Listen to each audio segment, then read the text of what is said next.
Mr. Raghunandan, CEO and founder of EldersIndia. Mr. Raghunandan is a mechanical engineer and also an MBA from the Indian Institute of Management, Calcutta.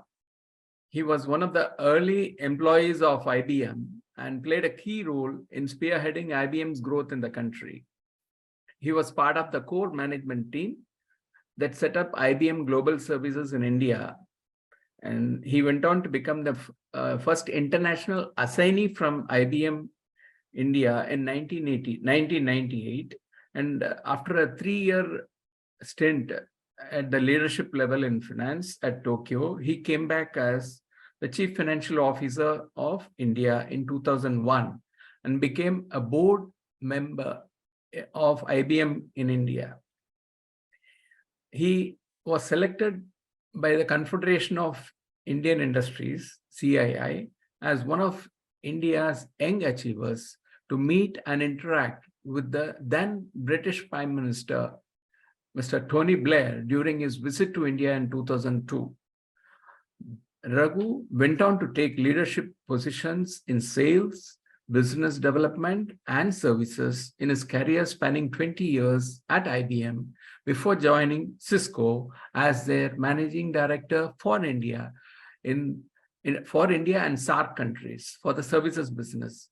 Then the entrepreneur bug bit him and he quit his career at its peak to found EldersIndia, India's only B2B and B2C age tech platform in 2016, and further was inspired to form another startup called EldersWealth in 2018, which was the first financial services venture in India focused on the post-retirement financial needs of individuals.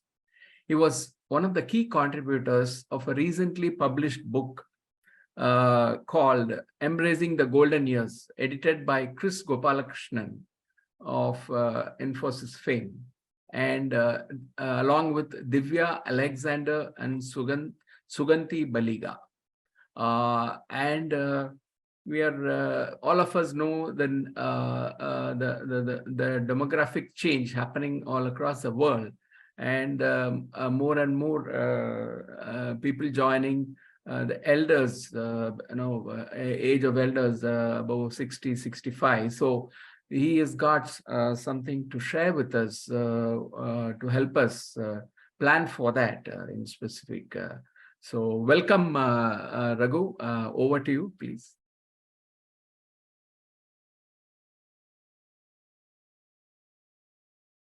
Raghu, you're muted, I think. Oh, you're not able to, you're not audible.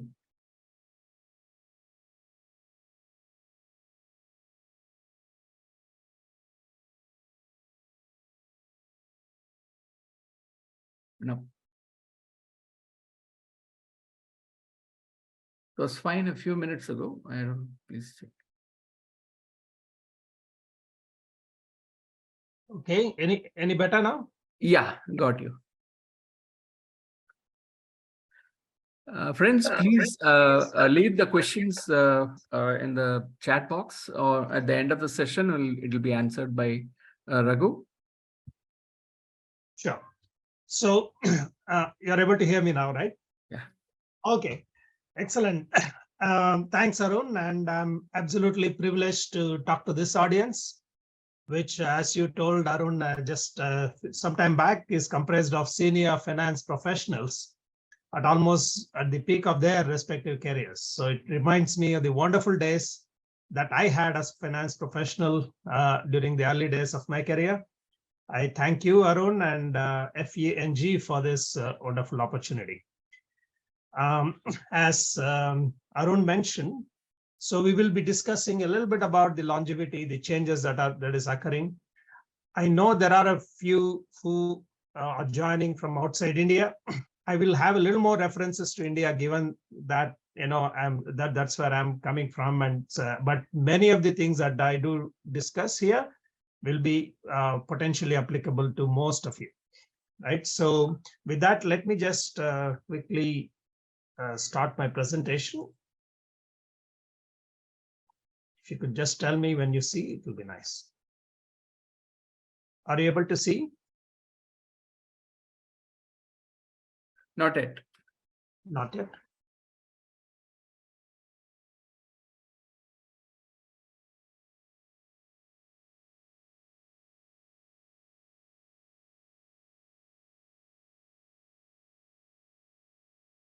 Yeah. Can you see? Okay. Yeah. That's good. All right. So longevity is something that all of us have heard about, but maybe I can just give you one statistic which will kind of make it a little more apparent, clear for all of us. About 109 billion people have lived and died over the last 192,000 years, right? 7% of humans who had ever lived are alive today. But you'll be astonished to know that over half of all the people above the age of 60 years that ever lived are alive today. So that's a huge indicator of the longevity that we are witnessing. So let me just drill a little bit down to India here.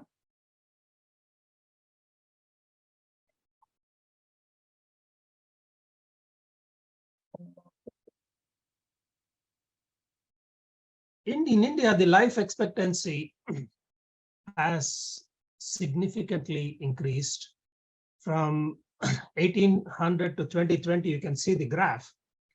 For the bulk of the last century, for example, if you take 1825, the life expectancy was only 25 years. In 1925, the life expectancy was still 25 years. As we speak, it has gone up to 70. So that huge increase in the last several decades, has taken a lot of us, a lot of the planners, a lot of individuals could potentially be unplanned, for this longevity that is something that we're going to face now. So what does this mean?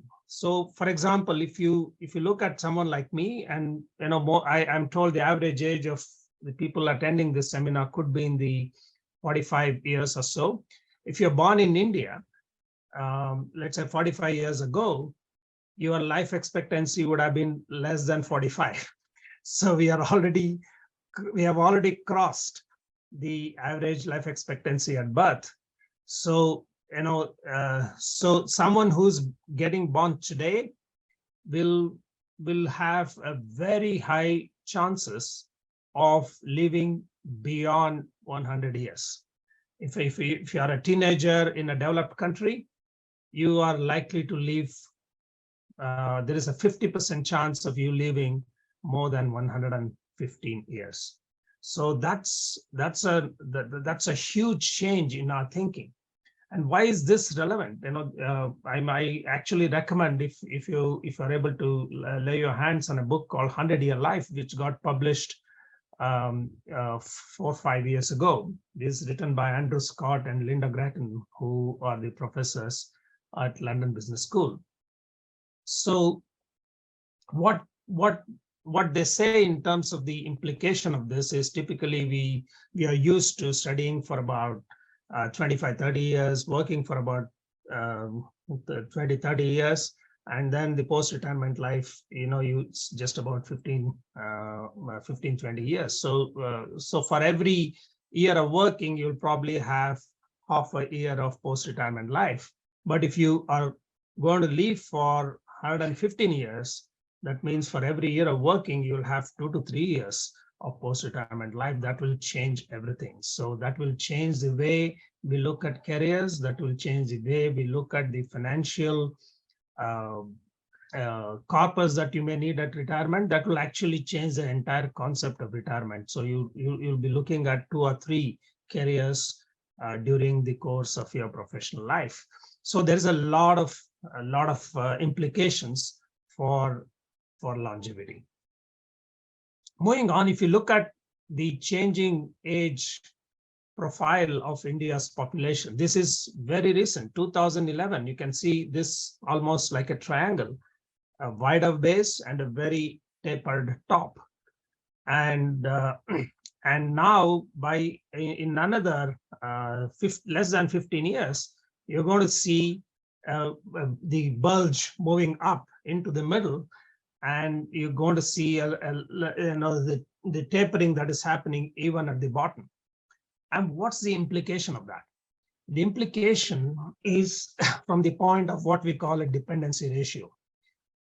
I'll just move to the next chart, which kind of talks about what does this mean in terms of the dependency ratio. Dependency ratio simply means that the working age population, which is between 15 to 59 years, that's how UN defines that, they have to support those who are below that age group and above that age group. So the youngsters and the elders will have to be supported by the working age group. So India has been talking about what they call demographic dividend. That means, we have one of the highest shares of working age population in the world, and that is increasing. And what was 60.7% of population in the working age group will peak at 65.1 in 2031. And from there on, even in India, it will be a downward sloping curve for this working age population. More importantly, if you look at the dependency ratio, which, as I told you, for every 100 working population, how many children and how many elders are they supporting? Back in 2011, for every 100 working population, we had 50.8 children and 13.8 adults, older adults, right? Elders.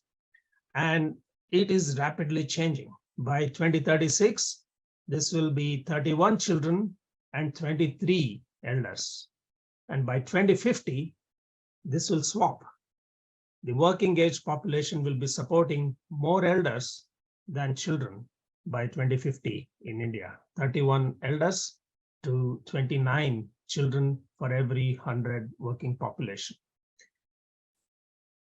So this graph shows the kind of increasing slope of the old age dependency ratio as we move from where we are to the outer years. By 2031, it's going to be 21.5%, and that will go all the way to 31% by 2050. So why is this important? This is important because there are two other things that are happening in the country, and as is happening elsewhere in the world as well. The life expectancy is going up and the fertility ratio is coming down.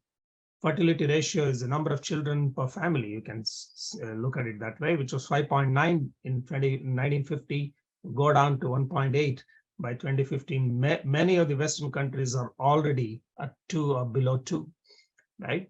So, but the urban elderly population is growing at 7.5 times the average growth rate, not 30, 40, 100%, it's 750%. And it is even more than the rural elderly population in India. Why is this happening?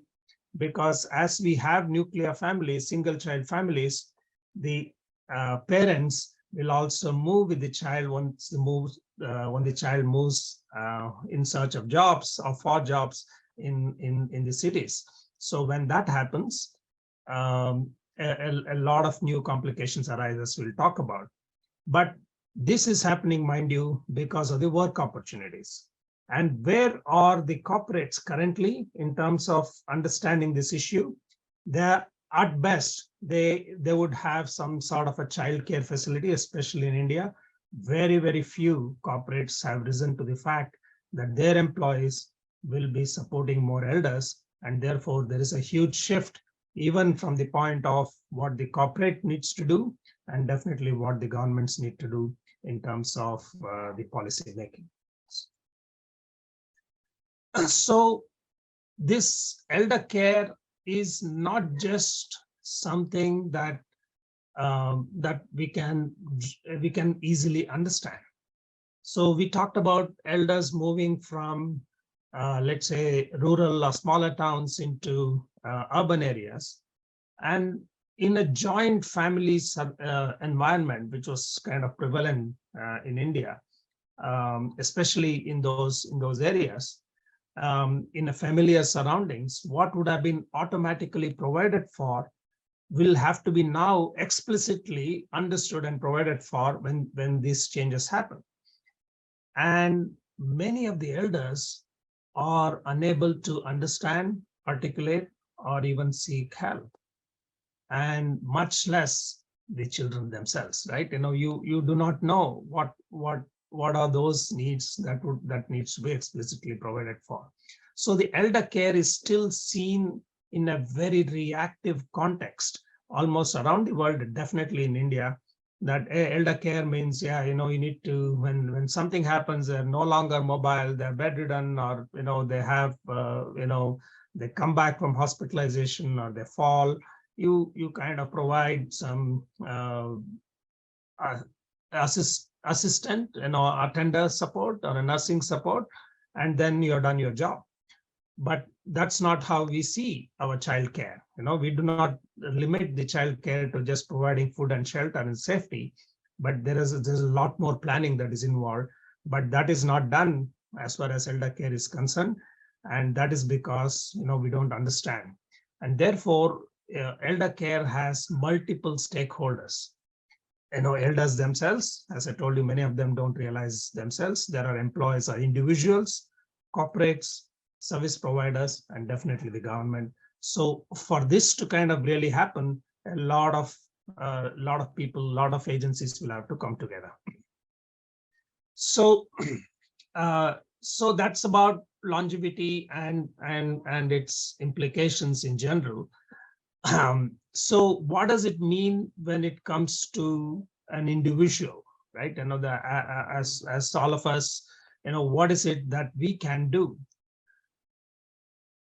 This is something that we have not seen our parents do. Our parents may or may not have, most likely not have the privilege or the experience of caring for their parents when they are in their 80s and 90s, right? But very well, it's a very high probability that we will be called upon to do, and definitely some of the youngsters who may be working in our organizations would be called upon to do. And equally, we need to also now start planning for our own potential extended life than what we would have typically planned for. And the best way, I believe, to kind of plan for ourselves is to now start watching very closely for those of us who still have our parents in terms of what the parents need. And by taking care of them, you're going to not only do the right thing for as a son or a daughter, but you will also understand a lot of what you can be doing and you should be doing in terms of planning for your own post-retirement life. And this is just not about just the financial aspect of it. There are multiple aspects of it that are involved. And instead of me getting into individual aspects of, there's health related aspects, there's a social connect aspects involved. And some of you would have heard of the Harvard study that was done over 75 years, one of the longest duration of any study undertaken in the academic world in to determine what constitutes happiness, over a period of time. And the result is something that typically we may not have intuitively realized. It's not the wealth that we make, it's not even the health, it is the kind of quality of social relationships that one has. And therefore, there are multiple elements that are involved. And as Arun mentioned during my introduction, I was part of this effort to create some sort of a handbook or a guide to embrace the golden years and plan for it. There are multiple aspects that are involved, and I happen to contribute one chapter related to managing the finances, but there are multiple elements involved, and this is available for free download. And maybe I can share with Arun at the end of the call, or after that, and you can download and probably go through some of these aspects other than just the financial element. That will be focused on a little more given the kind of background that you have and based on the request that I had from Arun. So let's kind of delve a little more into managing finances post-retirement. As I mentioned, this is a lot more than just finances, right? Planning for retirement, especially when we look at some of the Asian cultures and in India and so on, we call this vanaprastha, right? It's not just about retiring from your professional life. It's about having a different outlook altogether in terms of what you want to do during your last innings of life, and that comes into that kind of leads into your purpose of life and what you want to achieve and so on and so forth. And some those who are spiritually kind of inclined, you may even pursue some of those interests. Those who have had other interests that you did not have time for, you would also look at some of those aspects. Therefore, planning for retirement is a much larger canvas that you will be painting on. But from a financial standpoint, planning for retirement assumes new significance in the context of longevity. Right? There is a saying in Sanskrit which says ajara maravat prajnaha vidyam arthancha sadhayet grihitemiva kesheshu mrutyuna dharmam acharet. What it means is that one should acquire knowledge and wealth as though one is ageless and eternal. But when it comes to doing the right things, which is dharma, you should act as if death is imminent and death is actually pulling you by the hair. So as far as wealth and knowledge is concerned, it says, behave as though you will live eternally. Of course, we will not be immortal, but as life expectancy is increasing, we need to start to plan for it. Earlier, it was an exercise for just a 10 to 15 year period, but now we need to start to plan for at least double, around 30-year period, for us to be a little more comfortable that we have everything figured out. But what is the actual fact on the ground? 86% of Indians above 50 years regret not having started to save early enough. So retirement planning is something that you do not just start thinking at the age of 50. Whatever the age you are in, the time to start is yesterday. The next best time is now, right? So this is something that you would have heard. And therefore, this is started as early as possible. And the implication of not doing that would mean that you have an insufficient corpus at the beginning. And what would that mean? That would mean you would have to continue work for as long as possible in order not to stay dependent on other family members, right? So there is an element of planning that is extremely critical. So other way to look at the problem is, if I have whatever the corpus that I have at the beginning of my retirement period, what is it that I can do? How much is something that I can withdraw every year of my remaining life so that the corpus lasts at least 30 years? That's the other way to state the same problem. And there was this US-based financial advisor named William Bengen, who first attempted to solve this problem and articulated the now famous 4% rule. He analyzed historically the investment data of stock and bond markets in the US over several decades and determined that if an individual withdraws 4% from the corpus in the first year, and thereafter withdraws similar amounts after adjusting for inflation, then the money in portfolio can last for 30 years, irrespective of the market conditions. So if you have a corpus of 5 crores, you could withdraw 20 lakhs in the first year. Sorry, I'm using the Indian currency, but essentially it means that if you have, let's say, X as the corpus, you can withdraw 4% of that X in first year. You adjust that for inflation and withdraw, let's say the inflation is 4%, then you can increase that amount that you withdrew in the first year by 4% and keep doing this. And if you do that, you'll still be safe for 30 years, right? And for this to work, Bengen considered a portfolio of 50% equity and 50% bonds. In other words, this rule will not work if one invests only in debt products.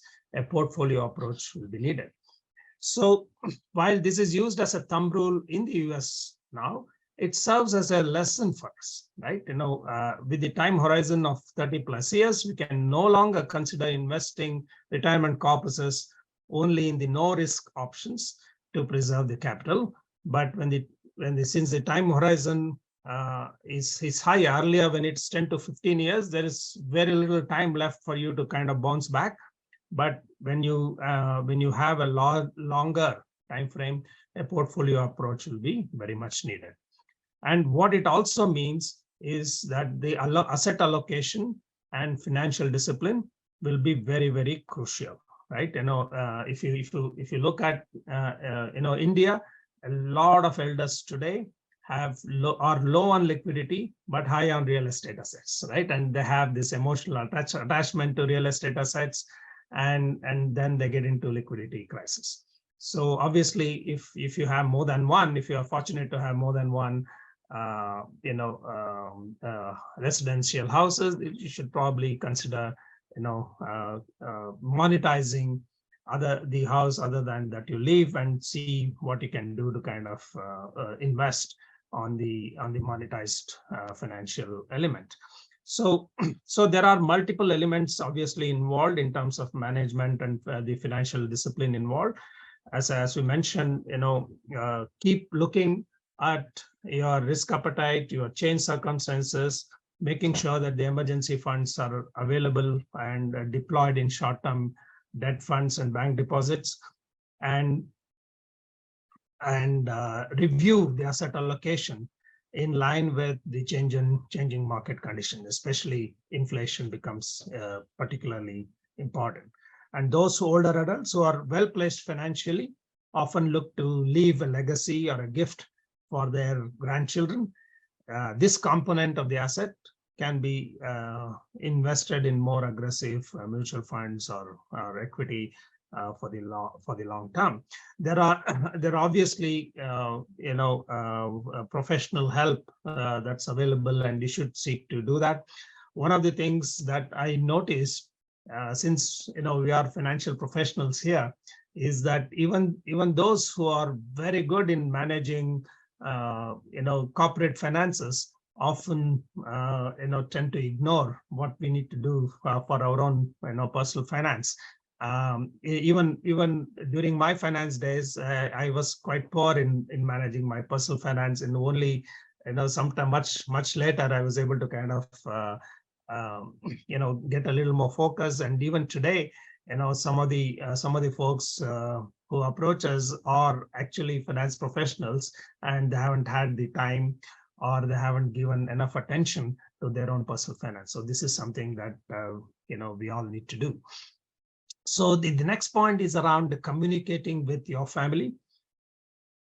Discussing financial matters with family, especially adult children, is often not easy for older adults, right? They would have some insecurity, even procrastination, or just not simply wanting to disturb the children. And equally, the children would be hesitant to go and talk or raise this topic with their parents, especially when they still seem to be in a position to handle their finances themselves. So this reluctance on both sides results in critical information not getting passed on, leading to potential loss of family wealth.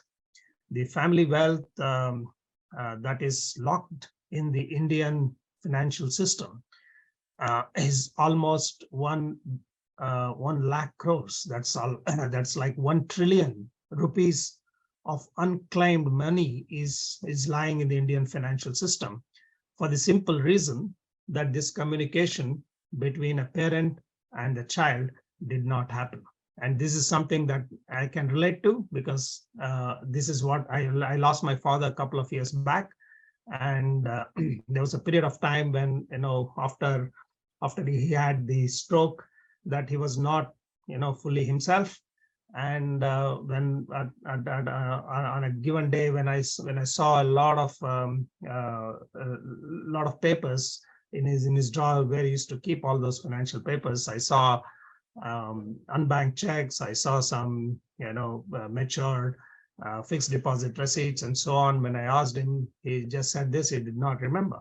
So even today, I don't know what he has not told me. So probably, some part of the 1 trillion rupees of unclaimed wealth could also belong to our family. So this is extremely important, and therefore we do need to have that conversation with our parents, help their parents, even if it means that you involve some third party, because the elders are very, very prone to getting missold, and the lack of communication with their children makes them all even more vulnerable to getting missold, right? So we just need to make sure that the communication happens, and make sure that we also do with the rest of the family. And protecting what you have by protecting against risk, which is, as finance professionals, we all know, and I hope we all do. Obviously, starting with adequate health insurance cover that we need to take. Early action obviously helps in this case. This one step, if not done, can have significant adverse consequences, since seemingly small health issues can suddenly snowball into major illnesses, incurring exorbitant medical expenses, which is growing at much higher than the normal inflation rate, especially in countries like India. And protecting against financial risks, all of us know, being finance professionals, financial risk is the possibility of losing some or all of your principal. There's a quote that's attributed to Will Rogers, said, "I'm not so much interested in the return on my investment, on my money, as I am in the return of my money." So financial scams and frauds are other way to kind of lose your principles. So we just need to be extremely careful with all the large claims that you might have for somebody, and Ponzi schemes and investments with high promise returns and so on. There are innumerable number of cases that get reported in the press. So we just need to be extremely careful about making sure that we protect against financial risk and scams. And cyber security and cyber scams is these days are obviously increasing. And therefore, it's even more important for the older adults to stay abreast of what needs to be done. And of course, this is something that I don't need to tell you, being careful with debts, because our income is limited post-retirement, and extricating yourselves from the debt cycles could prove to be a huge challenge if you're not careful. And last but not the least is the estate planning. Again, going back to another Sanskrit saying, there are only 3 ways your wealth can find itself in, right? There's a saying that says, "Danam bhogo nashastisro gatayo bhavanti vittasya yona dadati na bhunte tasya tritiya gatir bhavati." Either you give it away or you consume, and if you don't do either of them, The only third possibility is that it will be lost. That's the unclaimed money and things like that we talked about. So it's extremely important that we don't forget to do estate planning, be it will or trust or whatever suits your purpose, and do it as quickly as possible, so that we do not have the possibility of the government kicking in and deciding how your money will be distributed, how your assets will be distributed post your lifetime. So that's something that is very, very critical. And there are other ways to manage any shortfall in the retirement corpus as well, like reverse mortgage, etc. Those are the details that one can go into. I have in the chapter that I've written, there are some additional details there. So moving on, I'll just do a quick summary and then open up for any questions. What we discussed is there is a need to understand the implications of increasing longevity and start planning early. And countries like India is in the middle of a significant demographic shifts.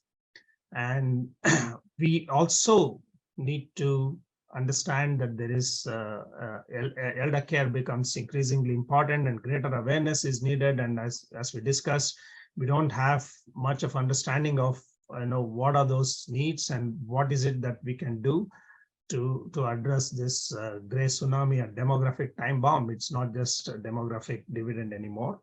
And we discussed there are multiple stakeholders, each having their own set of issues to tackle. And individuals can use the opportunity to help elders as a way to prepare themselves for post-retirement life.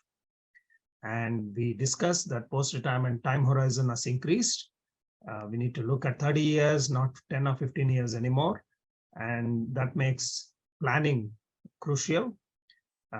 We discussed managing the corpus, protecting against risk, communicating with family, estate planning, taking expert help, and so on as key practices, good practices for managing our finances well during post-retirement.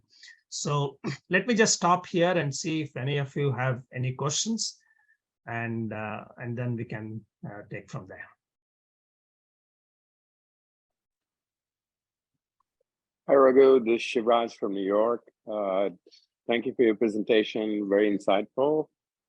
Just wanted to know, in terms of elder care, do they have something like a Better Business Bureau that regulates? Because I've heard of so many horror stories of elders, especially when we reside here and we hire people to take care. The seniors, especially the very seniors, elderly people have been defrauded and swindled, if you will, either through physical or abuse or assault.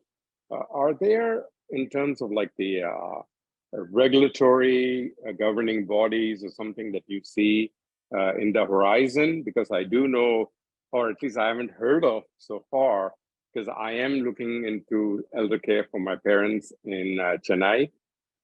And so far I haven't been able to find real reliable things. So your thoughts, ideas, I appreciate it. Absolutely, Shivraj. And this is a huge issue as of now. And the reason is we're just waking up to this particular huge demographic shift, right? And when I started this, just 5 years ago, and even now, more than 90% of this industry is unorganized. There are very, very few people who you could call as organized, who you could Google and find out. And there are some processes that they follow. For example, the crimes, potential crimes that are associated, or these people who come to your house, have they done basic checks like police verification and so on and so forth. So there are clearly issues here. First, you don't even know who are those people who who can provide these services at a given location. And even if you know, you're not sure of the quality. And even after that, you're not sure about the price you pay. All of those are the issues that we currently have in the Indian market. And the regulatory part is still not there, apart from the regular, criminal laws and so on. There is no special regulatory provisions yet. But again, this is still in a very nascent stage as an industry. And if I may just talk about Elders India just for a minute, this is exactly the problem that we are trying to solve. We talked about multiple stakeholders. So this is a platform where we bring in all these stakeholders and make sure that there is an element of curation that happens before the service providers come onto our platform. And if you talk about Elders India, we have about 85 partners across 140 locations. And there is also an additional layer of service desk that comes in, so that any potential issues in terms of either the quality or many times you'll probably find that there is a service provider, there is a physiotherapist or an attender or nurse gets assigned, but the last moment they will have some issues of resource allocation, and they'll say, look, I need another 30, 24, 48 hours. That kind of thing can happen because it's labor based. And that's where a platform like ours can at least look at other potential service providers who could be there and potentially help that situation, because 24, 48 hours can be really, really long. So there are issues, Shivraj, to kind of answer the question briefly. There are issues still, but there are initiatives that are coming in, and increasingly this sector has attracted newer players, and even the investors are just waking up to this potential. And the two-way network effects will start to apply in age tech industry as well, and this will really start to increase the possibility of informed decision making from folks like you, and also improve the quality. But thank you so much. It's a working process. I appreciate it. Thank you. Thank you.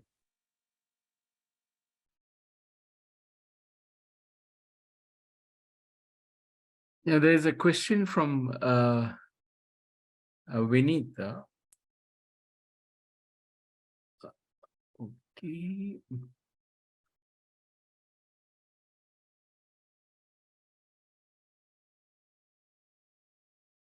Vinit,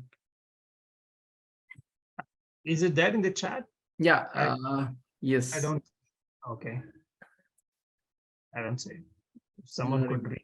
Yeah, I think he's not able to. I'm not able to get this thing box. Just a minute. Okay.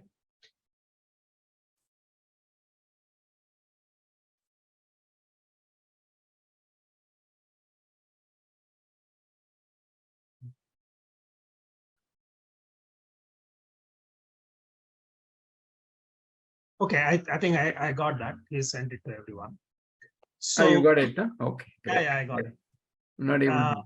So the question is, retirement planning would have two components: high level of financial planning and an activity level planning. How much to save, where to invest, etc. How should we plan for the latter, and who should we approach? Good question, Vineet. And the two components is a high level of financial planning, which would obviously result in a certain corpus at the beginning of your retirement period, right?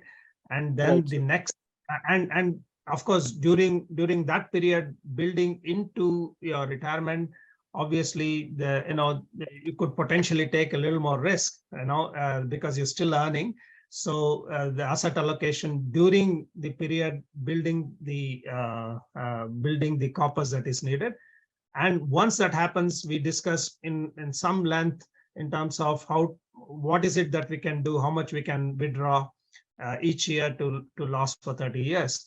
And this is where I think it would be a good idea to approach agencies. There are any number of players, and we could also help as EldersWealth.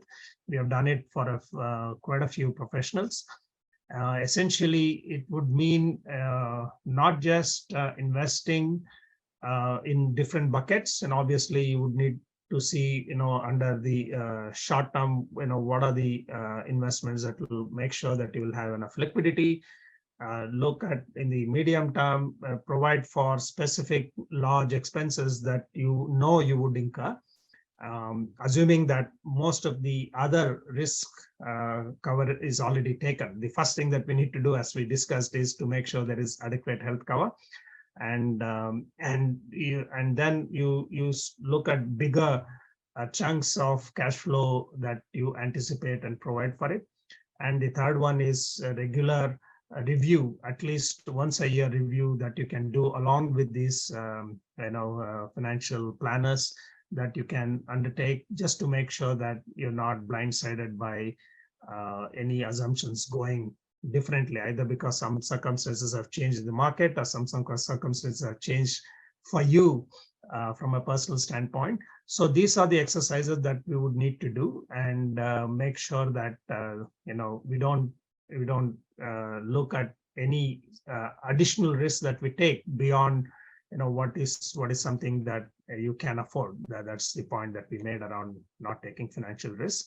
So these are all the information or the actions that you can take, and it is a very, very good idea, even though you are a finance professional yourself, to have someone that you can discuss with, you can review, and make sure that that particular trusted advisor is with you as you progress down the years.